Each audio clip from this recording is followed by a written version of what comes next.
হিন্দু না মুসলিম, কোন রীতিতে হবে শেষ বিদায়, সেই জটিলতায় প্রায় 4.5 বছর ধরে এক নারীর মরদেহ পড়ে আছে হিমঘরে।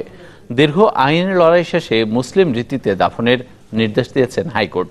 ঘটনাটি নীলফামারীর। মোক্তার হোসেনের ক্যামেরায় রিপোর্ট করছেন আব্দুল্লাহ আল ইমরান। নীলফামারীর ডোমার উপজেলার পূর্ব বোরাগাড়ি গ্রাম।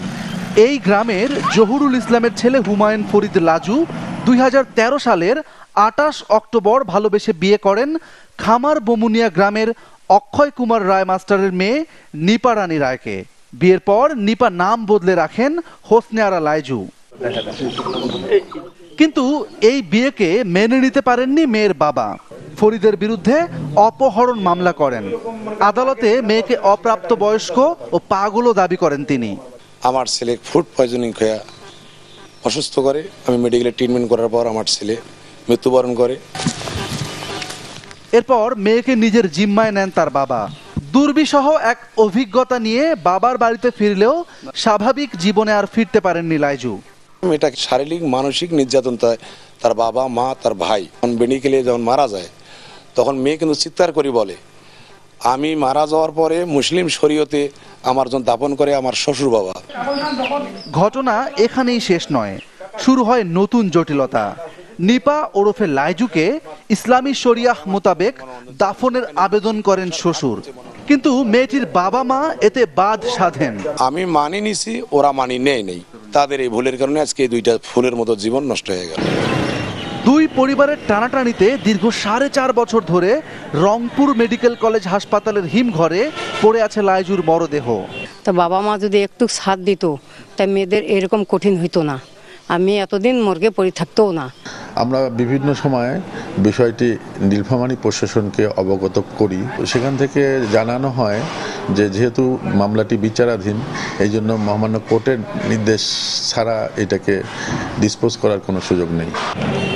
গত 12 এপ্রিল লাইজুকে ইসলামী রীতি অনুযায়ী দাফনের নির্দেশ দিয়ে অভিযোগটি নিষ্পত্তি করে দিয়েছেন হাইকোর্ট। এখন অপেক্ষা দাফনের। অতি দ্রুততম সময়ের মধ্যে জাজমেন্ট যেদিন আমরা রিসিভ করব তার 2 দিনের মধ্যেই লাশটির সমাহিত করা হবে।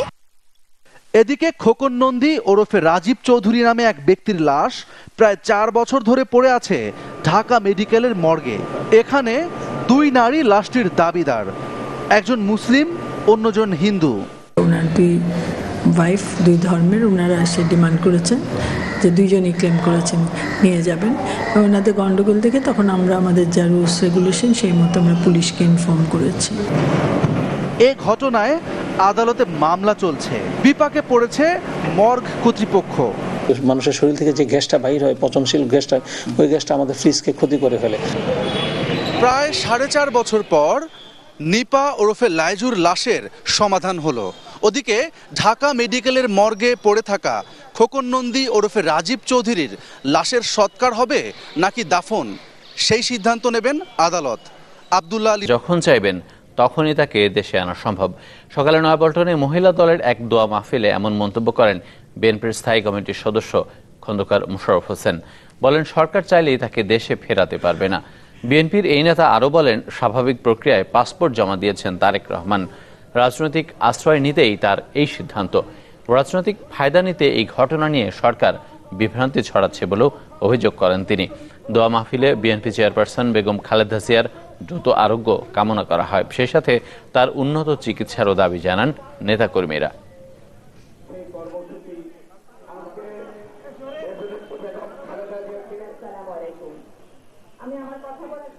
তারেক রহমান যেদিন বলবে আমি বাংলাদেশে যাব, বাংলাদেশ আমার জন্য নিরাপদ, সেদিন আনতে পারবে, আসতে হবে। আমরা বলতে চাই, শেখ হাসিনা যেভাবে আনতে চায় সেভাবে কখনো তারেক রহমানকে দেশে ফেরানো সম্ভব হবে না। তবে তারেক রহমান দেশ ফিরে বসে যেদিন এদেশের জনগণ তাকে দেশে ফিরিয়ে আনবে। পানি বিদ্যুৎ, এই ধারণা প্রচলিত বিশ্বব্যাপী। বাংলাদেশের একমাত্র কেন্দ্র কাপ্তাই থেকে এর মাধ্যমে মিলছে 200 মেগাওয়াট ক্ষমতার বেশি বিদ্যুৎ, কিন্তু তা এখনও আটকে আছে অর্ধ শতাব্দী আগের প্রযুক্তিতে। ফলে সুযোগ থাকার পরও বাড়ানো যায়নি উৎপাদন। এই খাত সংশ্লিষ্টরা মনে করেন, সুনির্দিষ্ট পরিকল্পনার মাধ্যমে আধুনিক প্রযুক্তির ব্যবহারে উজ্জ্বল সম্ভাবনা আছে বাংলাদেশেরও। সাদ বিন শফিকের রিপোর্ট, ছবি তুলেছেন মমিনুল ইসলাম মমিন।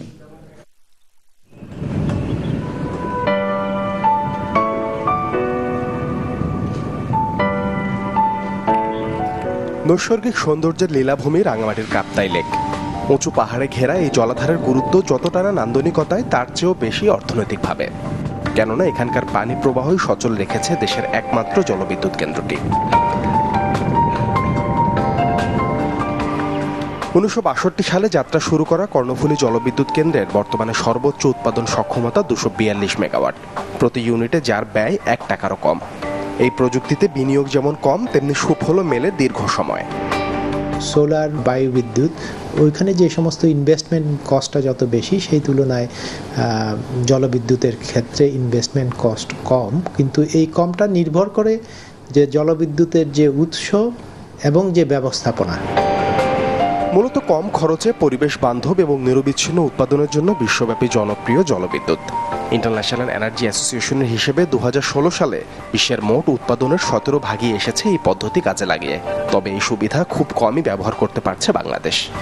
সমুদ্রের থেকে ঢোকা এবং বের হয়ে যাওয়া দুই সময় কিন্তু একটা ভালো পানির ফ্লো হয়। তো যেই জায়গায় আমাদের ফ্লো ভালো এবং যেখানে সম্ভাবনা আছে সেগুলিকে আমাদের কিছু পরীক্ষা নিরীক্ষা করতে হবে। এছাড়া দেশের অভ্যন্তরেও অনেক নদী আছে, সেখানে স্রোত থাকে, এই স্রোতগুলি থেকে আমরা বিদ্যুৎ উৎপাদন করতে পারি। গেল কয়েক বছরে দেশের বিদ্যুৎ খাত এগুলোও সেভাবে মনোযোগ পায়নি জলবিদ্যুৎ। এমনকি সুযোগ থাকলেও 1987 সালের পর কোনো সরকারই নেয়নি কর্ণফুলী জলবিদ্যুৎ কেন্দ্রের উৎপাদন ক্ষমতা বাড়ানোর উদ্যোগ। সরকারের পরিকল্পনা আছে যে এখানে আরও নতুন টারবাইন বসানোর সুযোগ সৃষ্টি করে আরও অধিক হারে জলবিদ্যুৎ উৎপাদন করার। সমন্বিত যে একটা পরীক্ষা নিরীক্ষা বলেন বা স্টাডি দরকার, এটা সবচেয়ে বেশি গুরুত্বপূর্ণ, এটা করতেই হবে। 1952 সালে কর্ণফুলী নদীতে বাঁধ দিয়ে জলবিদ্যুৎ কেন্দ্র নির্মাণের সিদ্ধান্ত নেয় তৎকালীন সরকার। এই পদ্ধতিতে তীব্র স্রোত, পানির কয়েক মিটার নিচে টারবাইন ঘুরিয়ে সচল রাখে জেনারেটর, তাই দরকার হয় না অন্য কোনো জ্বালানির। দেশে বিদ্যুতের চাহিদা যেমন বাড়ছে, সেই সাথে বাড়ছে উৎপাদন। তবে সুলভ মূল্যে বিদ্যুৎ প্রাপ্তি নিশ্চিত করা নিঃসন্দেহে একটি বড় চ্যালেঞ্জ। এমন বাস্তবতা একটি সহজ সমাধান হতে পারে জলবিদ্যুৎ কেন্দ্র। সংশ্লিষ্টরা মনে করছেন দেশের খরস্রোতা নদীগুলোর উপর পরিকল্পিত সমীক্ষা খুলে দিতে পারে সম্ভাবনার নতুন দ্বার। সাদ বিন শফিক, চ্যানেল 24, কর্ণফুলী পানি বিদ্যুৎ কেন্দ্র, কাপ্তাই, রাঙামাটি। একটা বিরতি নিচ্ছি, একটু পরে ফিরে আসছে, সাথে থাকুন। প্রচারণায় ব্যস্ত প্রার্থীরা সকাল থেকেই জনসংযোগ শুরু করেন তারা। পিছিয়ে নেই কাউন্সিলর পদপ্রার্থীরাও নিজ নির্বাচনী এলাকায় ভোট চাইছেন তারা, দিচ্ছেন উন্নয়নের নানান প্রতিশ্রুতি। এদিকে প্রধান দুই দলের প্রার্থীর পরে এবার খুলনায় 19 দফা নির্বাচনী ইশতেহার ঘোষণা করেছেন সিপিবির মেয়র প্রার্থী মিজানুর রহমান বাবু। দলীয় প্রতীকে বিরামহীন প্রচারণা এখন উৎসবের নগরী খুলনা ও গাজীপুর। দিনরাত এক করে প্রার্থীরা ছুটছেন ভোটারদের দ্বারে দ্বারে। গাজীপুরের বোটবাজার থেকে জুমার নামাজ শেষে প্রচারে নামেন ক্ষমতাসীন দলের মেয়র প্রার্থী। এ সময় তিনি প্রতিশ্রুতি দেন সবুজ ও পরিচ্ছন্ন নগরী গড়ে তোলার। জাহাঙ্গীর আলমের দাবি, এখানে আওয়ামী লীগের মধ্যে কোনো কোন্দল নেই।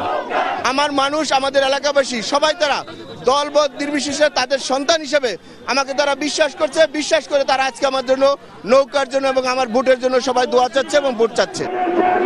প্রচারণায় পিছিয়ে নেই বিএনপির প্রার্থীও। নগরীর গাছাসহ বিভিন্ন এলাকায় গণসংযোগ করেন হাসানুদ্দিন সরকার। জলাবদ্ধতা, যানজট নিরসনের পাশাপাশি খালেদা জিয়ার মুক্তির জন্য ভোট চান তিনি। জয়ের ব্যাপারে আশাবাদী হলেও শঙ্কা প্রকাশ করেন সুষ্ঠু ভোটের পরিবেশ নিয়ে। কারাগারে তাকে নিঃশেষ করে দেওয়ার জন্য, যাতে জনতার দাবি কর্তার মুখে উচ্চারিত না হয়। আমি সেই মেসেজ নিয়েছি মা বোনদের কাছে, বোনেরা আপনাদের একটা ভোট দিলে এই বৃদ্ধ যার মানুষের অধিকার নিয়ে লড়াই করছেন তিনি মুক্তি পাবেন।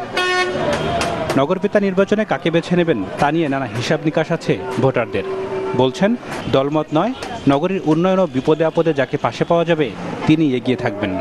তাই তো আমরা মনে করেন যে যারে ভোট দিলে কাজে লাগবো, হ্যাঁ তারই দল লাগবো। যানজট যে বর্তমানটা আছে এটার সবচেয়ে বেশি আমরা ভুক্তভোগী এবং এটা থেকে একটু স্বস্তি চাই। আমরা তো চাই জলাবদ্ধতার নিরসন চাই, রাস্তাঘাট ভালো চাই, মানুষ চলাফেরার সুবিধা চাই।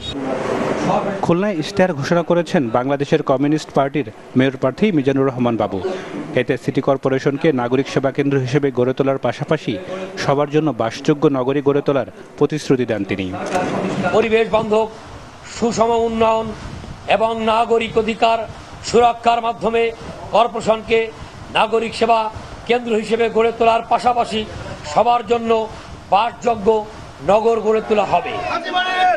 মেয়র প্রার্থীদের পাশাপাশি প্রচার প্রচারণায় ব্যস্ত সময় পার করছেন কাউন্সিলর প্রার্থীরাও। খুলনা ও গাজীপুর সিটিতে ভোট হবে আগামী 15 মে। নাদিম হোসেন, চ্যানেল 24।